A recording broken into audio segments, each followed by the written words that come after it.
Debate on the pros and cons of genetically modified organisms. Presented by Jerry Greenfield, Charles Darwin, and Daniel Bate.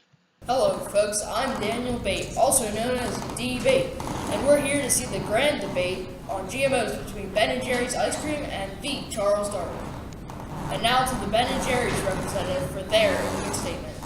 Thank you, D-Bate. Now, GMOs are terrible things for the environment and life on Earth as we know it. The first reason is they destroy biodiversity. The second reason is they cross-contaminate and cross-pollinate plants which are genetically modified. These facts prove that GMOs are terrible, terrible, terrible, terrible, terrible, terrible, terrible, terrible, terrible things. That's pretty terrible then. What's your opinion on this, Charles? Thank you, Mr. Bate. GMOs are the future to ending world hunger and malnutrition. Scientists have been using this technology to add extra nutrients to plants, even create edible vaccines. Crops have been modified to have natural insecticides, which prevent chemical insecticides from being too widely used. Finally, allergens are being removed from foods. Thank you, Mr. Darwin. Those are some very good points. Mr. Jerry, would you care to elaborate on your points? I will now elaborate on ruining biodiversity. It ruins the biodiversity by mutating the DNA of the organism, which once reproduced with, will slowly change their DNA also, which will eventually lead to them having the same DNA as the GMO. Also, GMOs cause extra herbicides to be used because of their tolerance to them. This causes contaminated soil, water, and animal species. Next, I will elaborate on cross-contamination. Once the GMO is contaminated by the chemicals which are used to genetically modify them, they'll be forever contaminated. If they come in contact with other organisms, it can spread the mutation through other organisms after reproduction. This will threaten the health of future generations because the gene pools of the organisms will never be completely uncontaminated. Wow, those are some very interesting elaborations. What do you see from your side, Mr. Darwin? Scientists have added a protein-based insecticide to crops, which resulted in a 45% decrease in chemical pesticide use. They are also adding nutrients like vitamins and minerals to plants that were lacking them before, such as rice. This decreased malnutrition in developing countries, many of which rely on rice to survive. They have created an effective hepatitis B vaccine inside edible plants. Finally, some people can't eat certain plants due to allergens in them that will affect their health. Scientists can remove these allergens from the food that will allow the person to eat it without consequences. Again, very good elaborations, but this time from the other side. So, Mr. Jerry, why do you believe that Mr. Darwin is wrong? Well, first off, Mr. Moderator, sir, Mr. Darwin is incorrect in his elaborations. Since an insecticide was added, this takes away from the flavor or color. The pesticides could react with other genes and kill whoever eats it. An injected pesticide could even be allergenic. Also, not just plants can adapt, bugs can adapt to eating the GMOized plants. Also, the insecticides can cause our immune systems to completely deteriorate. Very interesting. Mr. Darwin, would you like to review Mr. Jerry? Very much, sir. The use of GMOs would not ruin biodiversity, but strengthen it. It would add new genes to plants, making them grow larger, healthier, resistant to disease, and in some cases, even tastier. As for the matter of cross-contamination and pollination, there isn't a species of plant on this earth that hasn't, at one point, pollinated with another species and had genes change. In reality, no plant has the same characteristics as the same species thousands of years ago. Cross-pollination is not caused by GMOs, but by nature. In fact, though my opponent claims that his company doesn't use GMOs, he in reality does. For every plant that has been cross-pollinated with other plants, which is the natural form of genetic modification, and one that's been used for hundreds of years, and the cross-pollination would not harm the organisms, but rather strengthen them. Very good.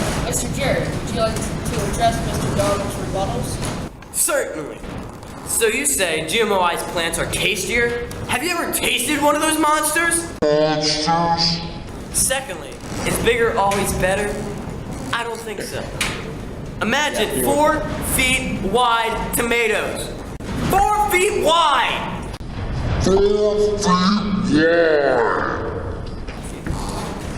I bet nobody's going to ask about them.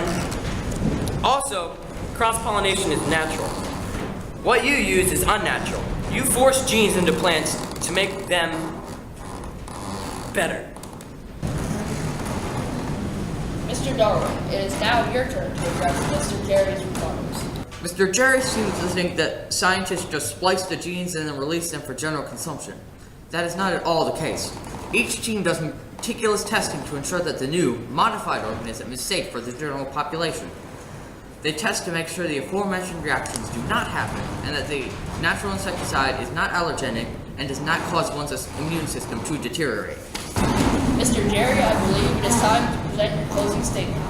Yes, sirree, Bob! After all the shenanigans that Mr. Darwin filled your brains with, you should be able to see that GMOs are not a benefit to the world, or in any way will end world hunger, because of cross-pollination, terminator genes, and destroying biodiversity. Problems with GMOs are not, in any way, what-ifs. They're a real-world problem that is happening in our world right now. Lastly, you should be able to see that GMOs are a danger to mankind and all of the natural world. Now you can see my philosophy of non-GMOs as reasonable grounds for being believed because of facts, scientific data, and scientific research. Mr. Darwin, if you would present your closing statement. Thank you, sir. Now, I hope that I have thoroughly convinced you through facts, statistics, and scientific experimentation that GMOs are the future to ending world hunger. Yes, there are dangers, but aren't there dangers to everything? GMOs are an important development in science, but like all technologies, they have to be used carefully and wisely. Would any of the technologies that you use today be around if someone pointed out every possible problem in any hypothetical scenario? No. The use of GMOs is the future of genetics, but, of course, must be used responsibly to work. Thank you. That wraps up today's debate. A big thank you to our participants, Mr. Jerry Greenfield of Ben & Jerry's and Mr. Charles Darwin of the 1800s. Again, tomorrow we have a debate between Black Panther Pirate and Edward Kenway over which pirate ship is the best. Remember, I'm Debate from the Debate Show. Good night, everyone. Directed by Patrick Hodson. Starring Timothy Fetterman as Jerry Greenfield, Patrick Hodson as Charles Darwin, and Daniel Keller as Daniel Bate. Filmed on location, Paradox Farm, Upper Barn. And now, bloopers by Tim. Tim, it's not really not credible to say herbicide. Herbicide. Don't redo the line. Herbicide? Just I always say herbicide. It's herbicide. I always say herbicide. Okay, just start your line. Okay. I bet nobody's gonna be going, crap. Better. Badder.